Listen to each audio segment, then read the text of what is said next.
Salut! Bienvenue sur Rise Above, un podcast présenté par la boîte créative Focus et EPN Nutrition. Donc, avec EPN Nutrition, tu as un code promo avec moi de 15% avec Oleni15. Je t'invite à aller voir la page des deux commerces. Ils sont incroyables et je les remercie d'être en partenariat avec moi pour rendre le tout possible.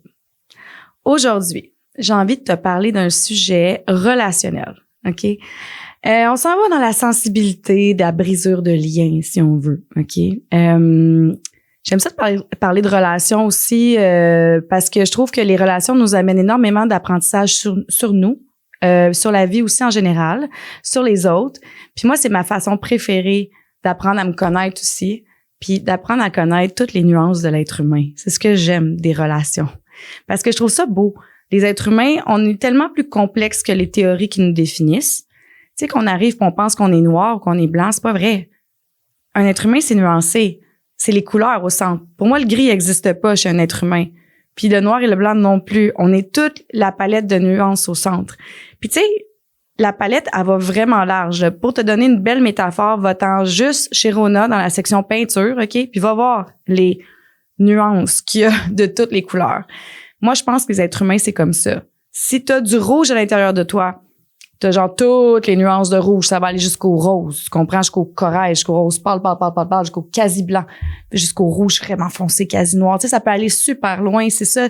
Dans nos comportements, on est comme ça, tu sais, c'est comme, on a toutes ces couleurs-là. C'est pour ça que des fois, je trouve ça rushant, tu sais, les tests de personnalité, là, qui font comment c'est un jaune, c'est un blanc, c'est pas un blanc. Il y a personne qui est blanc. Genre. Mais tu sais, à quel point je les connais, tu sais. C'est un jaune, c'est un rouge, c'est un bleu. Je comprends que c'est indicateur de certains traits, mais je trouve que c'est quasiment c'est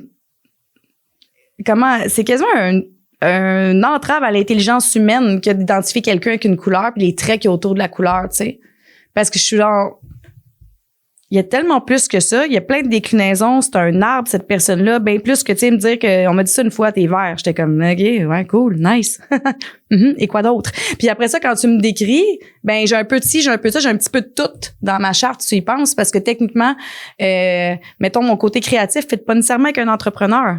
C'est rare que tu as un artiste entrepreneur puis que ça marche, parce que souvent, les artistes sont ben trop à droite, à gauche, en haut, en bas. Fait qu'au niveau de notre business, ils savent pas vraiment tenir ça.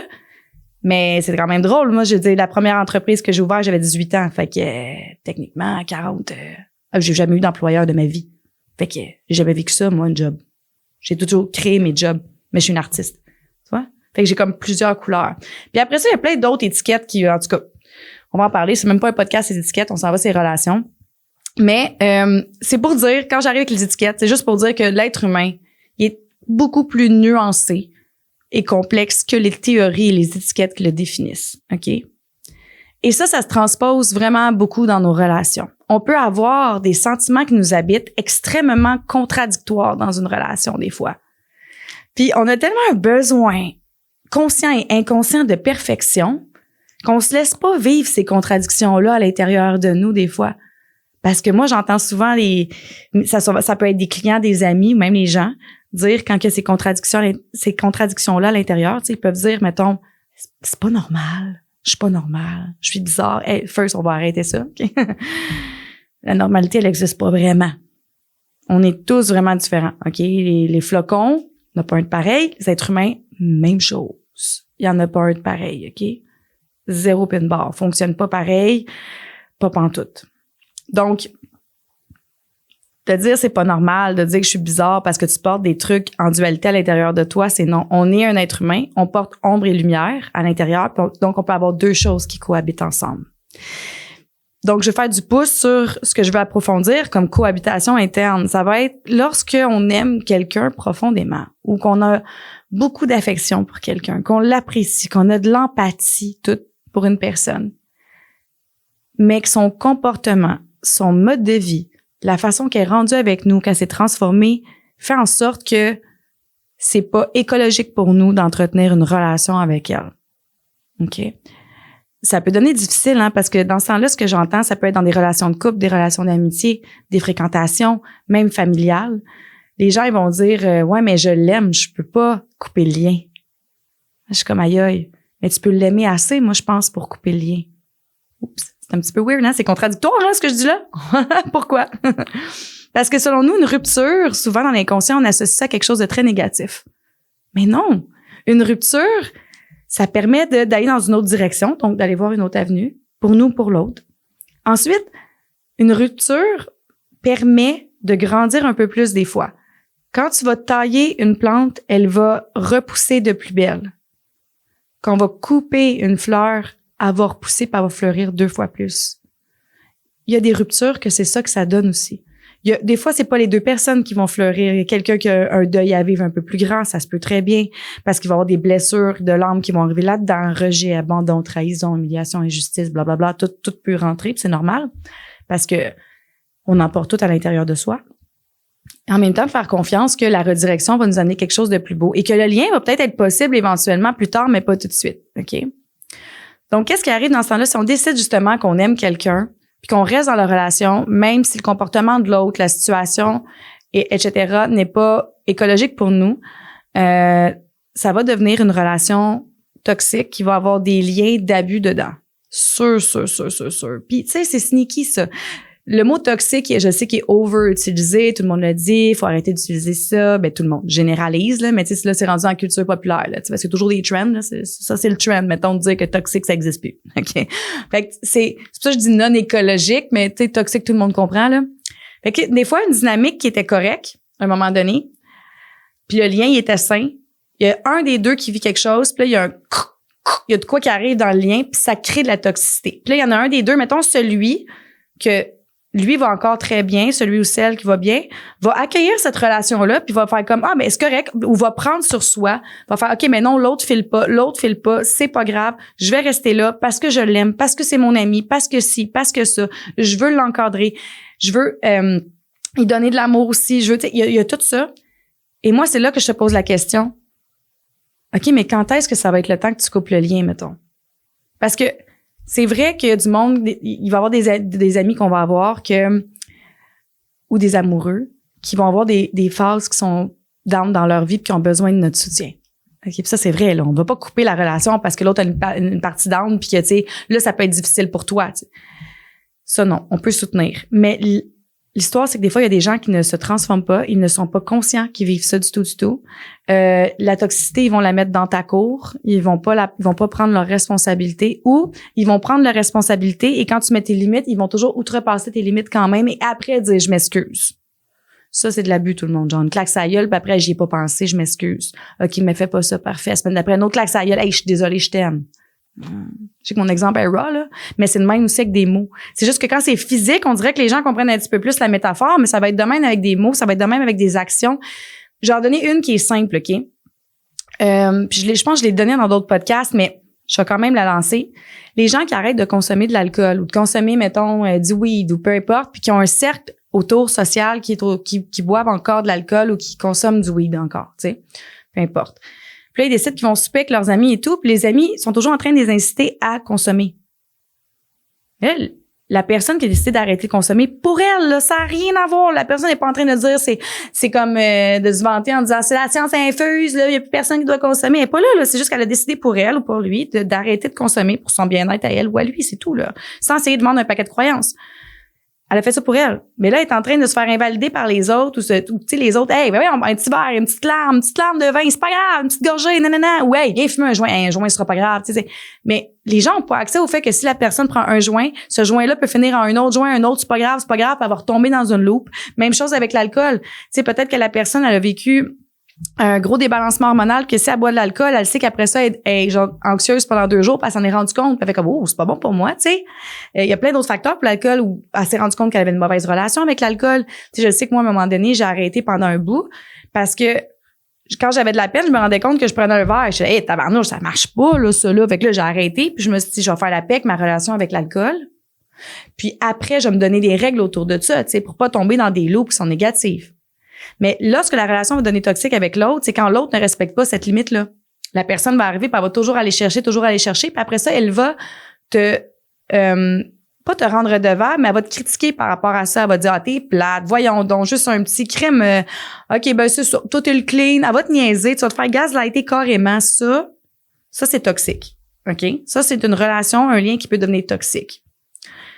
si tu mets tes limites et que l'autre bord, tes amis comprennent, parce que on laisse toujours la chance au coureur, tout le monde. Là, ça va. OK, pour vrai, man, c'est cool. Genre, je vais acheter des mocktails quand tu vas être là. Je vais te faire goûter des affaires. J'aimerais ça goûter moi aussi. Là, tu sais, tes amis s'y embarquent, puis eux autres, ils vivent leur vie. Puis toi, ils te permettent de vivre la tienne sans te juger. Là, tu sais que le lien, tu peux le conserver, tu sais. Même si ça prend, tu sais, c'est pas toute la gang d'amis qui est comme vraiment à l'aise sur le coup, mais tu vas voir que si tu vois que tout le monde fait des améliorations, tout le monde est dans l'écoute, essaie de comprendre, puis tout ça, puis fait comme OK, puis t'acceptes tel que t'es, c'est parfait. Mais si tu vois qu'il t'accepte pas tel que t'es puis qu'il essaie tout le temps de reach out, après que tu as mis ta limite, là, c'est toi qui as une décision à prendre à un certain moment, OK? En couple, ça va être pareil. Ça fait des années que tu as un partenaire ou une partenaire qui a un comportement qui est négatif envers toi, puis ça devient toxique, puis ça nuit à la relation, puis ça nuit à la vie de famille. Et que tu vois que ton ou ta partenaire ne fait pas d'efforts, ne va pas consulter, ne s'aide pas après que tu aies dit « Hey, il faudrait que tu ailles consulter. Hey, je le vois, ce problème-là. Hey, c'est récurrent. Là, ça nous nuit. Là, ça nuit à notre sexualité ou ça nuit à nos bons moments ensemble. » Et ça, là, tu vois que la personne ne s'aide pas. C'est dans ces moments-là que c'est le temps de mettre des genres d'ultimatum. Faire « OK, je t'aime, mais je ne peux pas être avec toi. » Tu sais, quand c'est rendu que le problème de l'autre devient ton problème parce que la personne ne se prend pas en charge après tant de mois et d'années, là, on a un problème, pour de vrai, tu sais. C'est là que tu dois te positionner. Puis en tant qu'ami, c'est la même chose. C'est une relation qu'à chaque fois tu vois ton ami, mais il dépasse tes limites puis il t'écoute pas, ça marche pas. C'est là que tu fais, même si tu aimes la personne, c'est là que c'est le temps de faire « je t'aime » et en même temps, je ne peux plus entretenir de lien avec toi pour mon bien-être à moi. Mais c'est dur à prendre, ça, là. Parce que même si tu prends responsabilité de ta décision, responsabilité de l'amour et que tu le nommes, l'autre personne va quand même se sentir rejetée ou abandonnée. Il y a des bonnes chances que ça se passe comme ça. Puis c'est ça qui se passe en plus qui est tricky. C'est que là, toi, vu que tu l'aimes, là, tu te dis comme, je veux pas qu'elle se sente abandonnée ou rejetée. OK, ben rejette-toi d'abord puis abandonne-toi, là. C'est un ou l'autre. C'est toi, soit tu t'abandonnes toi parce que t'écoutes pas tes limites, puis tu laisses l'autre puis le lien abuser de ton énergie, soit tu mets une coupure puis tu laisses l'autre travailler lui, puis oui, il va vivre son émotion, puis tu lui laisses à lui ou à elle son émotion, tu la prends pas à toi. C'est là que la contradiction réside, tu comprends? Tu sais, ce qui arrive aussi, quand on tarde à couper ces liens-là, c'est parce qu'il y a des gains secondaires. Là, c'est comme, hey, tu sais, on a des belles conversations quand la personne est comme soit à jeun ou quand elle me chiale pas après ou quand elle est pas violente. Il y a ça aussi. Oh, sex is amazing. Ça en est une bonne. Ça en est une bonne pour l'instant. Des relations toxiques, celle-là, je l'entends vraiment souvent, OK? Les conversations, la connexion, la réciprocité, l'habitude, c'est les gains secondaires aussi qui t'amènent à ne pas couper des relations qui sont véritablement toxiques pour toi, OK? Donc, tu dois aller voir c'est quoi ces gains secondaires-là. Les gains secondaires, c'est quoi? C'est qu'est-ce que ça t'apporte dans le positif, OK? Cette relation-là que tu as de la misère à laisser aller. Parce que c'est ça aussi. Toi, il y a une partie de toi que tu dois laisser aller si tu coupes la relation. Puis cette partie-là de toi, ça peut être celle qui aime connecter, qui aime partager, genre justement, être stimulée intellectuellement. Puis là, vous savez qu'ensemble, vous avez toujours des sujets de conversation qui sont vraiment cool. Ou la partie de toi qui aime vraiment ça, avoir une sexualité épanouie. Puis avec cette personne-là, t'es comme, mon Dieu, ça connecte tellement. Ou tu sais, cette partie-là de toi qui aime ça, l'habitude et le confort. Puis là, vous êtes dans le confort depuis des années ensemble. Vous êtes comme, oh, mais ça, j'aime ça. Je veux pas être seule. Tu sais, c'est plein de gains secondaires qu'il faut que tu ailles visiter pour voir le pourquoi du comment t'as de la misère à couper, tu sais. Et après ça, lorsque c'est trouvé, c'est de faire quand même la paix à l'intérieur de toi puis te dire, OK, je m'aime assez et je t'aime assez. Parce que souvent, quand on a des liens comme ça, il y a comme un sauveur-victime qui s'installe avec le bourreau aussi, là, tu sais. Puis ça, c'est un triangle, là, que quand ça part, là, ça part sur un temps. OK? Puis moi, en relation puis en coaching de couple, quand je le vois dans un couple que ça part, je fais comme, hey, guys, je le note. Puis je vais pas en dessous de la table avec ça, là. Je fais pas comme, on va faire attention, j'ai vu ça. Je fais comme, non, clairement, je monte le triangle, là, vous êtes là et là.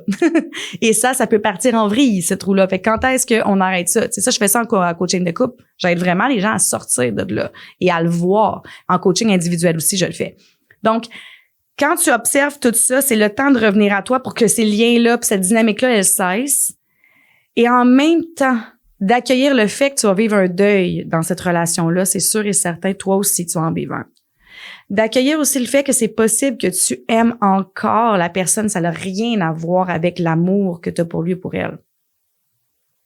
et en même temps d'accueillir que tu ne peux pas entretenir de lien avec cette personne-là. Fait que toi aussi, tu as ce deuil-là à faire à l'intérieur de toi quand tu prends cette décision-là.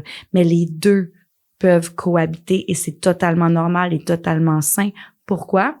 Parce que l'être humain est beaucoup plus complexe que les théories qui le définissent. OK?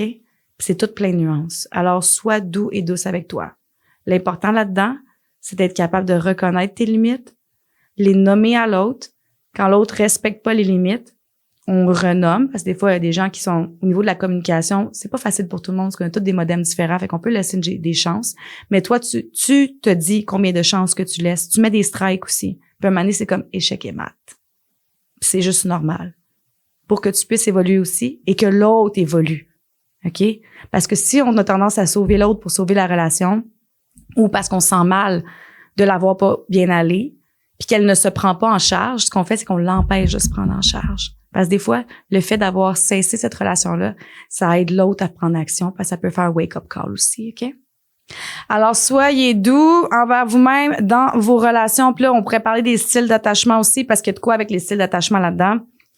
Tu sais, anxieux, évitant, tu sais, il y en a qui vont avoir plus de la difficulté à couper les liens. Évitant ont vraiment de la facilité à faire ça. I know it. Moi, c'est comme, bye. Mais anxieux, c'est plus difficile pour plein de choses. Mais pour ça, j'ai une masterclass qui est sortie au mois d'avril, le 22 avril. Tu peux aller voir.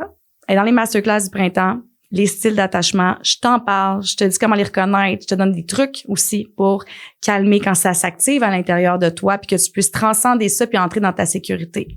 Puis tu peux aller voir aussi les autres masterclass, il y en a sur les pièges du mental, puis il y en a une sur la communication bienveillante qui s'en vient ou qui est peut-être déjà sortie quand tu regardes ce podcast-là. Alors, j'espère que ce podcast t'a éclairé aussi, t'a amené de la douceur dans ta journée, de la lumière. Abonne-toi à mes réseaux, mon site, suis-moi. Je suis un petit peu partout. Au Lénie Pelletier, c'est pas compliqué à trouver, là. Il y en a pas deux au Lénie Pelletier. Tu peux cliquer, tu vas tous les trouver. Abonne-toi, viens voir mon contenu. Et sur ça, je te souhaite une belle journée, une belle soirée, une belle semaine, une belle fin de semaine. Love, rise above.